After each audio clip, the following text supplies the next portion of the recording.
বিসমিল্লাহির রহমানির রহিম। যেমন ছিল পূর্ববর্তী নবীদের রোজা। হিজরি বর্ষের নবম মাস রমজান। রমজান সব মাসের শ্রেষ্ঠ।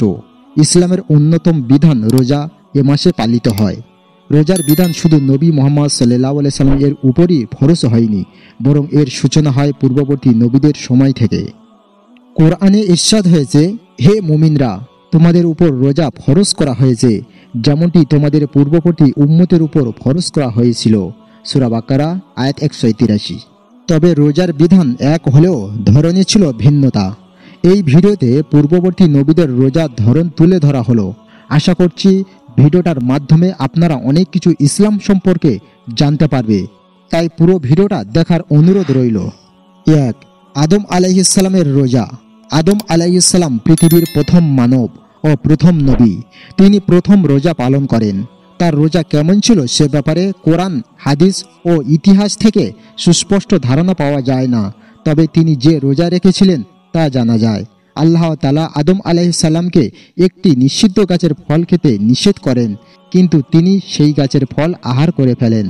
পরক্ষণেই আল্লাহ তাকে সতর্ক করেন এবং পৃথিবীতে নামিয়ে দেন। এদিকে নিষিদ্ধ গাছের ফল দেহের রং পাল্টে দেয়, দেহ কৃষ্ণবর্ণ ধারণ করে। বিষয়টি আদম আলাইহিস সালামকে বিচলিত করে। তখন আল্লাহ তাআলা জিবরাইল আলাইহিস সালামকে প্রেরণ করেন। জিবরাইল আলাইহিস সালাম বলেন, আপনি কি চান আপনার দেহ সভ্রতা ফিরে পাক? তিনি বলেন, হ্যাঁ। জিবরাইল আলাইহিস সালাম বললেন, তাহলে প্রতি মাসের 13, 14 ও 15 তারিখে রোজা রাখুন। তিনি রোজা রাখা শুরু করলে প্রথম দিনে শরীরের 1/3 শুভ্র হয়ে যায়। দ্বিতীয় ও তৃতীয় দিন একই পরিমাণ শুভ্রতা ফিরে পায়। তখন থেকেই তিনি এই রোজা রাখতে শুরু করেন। এই রোজার নাম রাখা হয় আইয়ামে বীজ। 2. নূহ আলাইহিস সালামের রোজা। তিনি ছিলেন প্রথম রাসূল তথা শরীয়ত প্রাপ্ত প্রথম নবী। তার নামেই কোরআনে অবতীর্ণ হয়েছে সূরা নূহ। নূহ আলাইহিস সালামের ব্যাপারে হাদিসে পাওয়া যায়, তিনি ঈদুল ফিতর ও ঈদুল আজহার দিন ছাড়া সারা বছরই রোজা রাখতেন। সুনানে ইবনে মাজাহ হাদিস। 3. ইব্রাহিম আলাইহিস সালামের রোজা।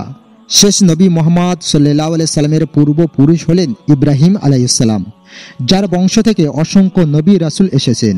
ইতিহাস থেকে জানা যায়, ইব্রাহিম আলাইহিস সালামও প্রতি মাসে 3টি রোজা রাখতেন। এ ব্যাপারে তিনি আদম আলাইহিস সালামের অনুসরণ করতেন। সুনানে ইবনে মাজাহ। 4. দাউদ আলাইহিস সালামের রোজা। দাউদ আলাইহিস সালাম ছিলেন একজন নবী ও ন্যায়পরায়ণ শাসক। কোরআনে যাকে আল্লাহর প্রতিনিধি বলা হয়েছে, তার উপর অবতীর্ণ হয়েছিল আসমানি কিতাব জাবুর। তার রোজার প্রশংসা করে নবীজি সাল্লাল্লাহু আলাইহি সাল্লাম বললেন, আল্লাহ তাআলার নিকট অধিকতর প্রিয় রোজা হচ্ছে দাউদ আলাইহিস সালামের রোজা। তিনি একদিন রোজা রাখতেন এবং একদিন রোজা রাখতেন না। সহিহ বুখারী শরীফের হাদিস। 5. সুলাইমান আলাইহিস সালামের রোজা। নবী সুলাইমান আলাইহিস সালাম প্রতি মাসে 9টি করে রোজা রাখতেন। মাসের প্রথম দশকে 3টি, মাঝের দশকে 3টি ও শেষ দশকে 3টি। 6. ঈসা আলাইহিস সালামের রোজা। আল্লাহ তাআলা তাকে অনেক মুজিজা প্রদান করেছেন। তিনি নিজে বিভিন্ন জিনিস আহার করা থেকে বিরত থাকতেন, যেমন মাছ ব্যতীত পাখি, গোস্ত ও প্রাণ আছে এমন সব প্রাণী, আর এটাই ছিল তার রোজা। প্রিয় দর্শক, এই ছিল আজকের ভিডিওটা কেমন লাগলো অবশ্যই কমেন্ট করে জানাবেন, আর লাইক শেয়ার করতে কিন্তু ভুলবেন না।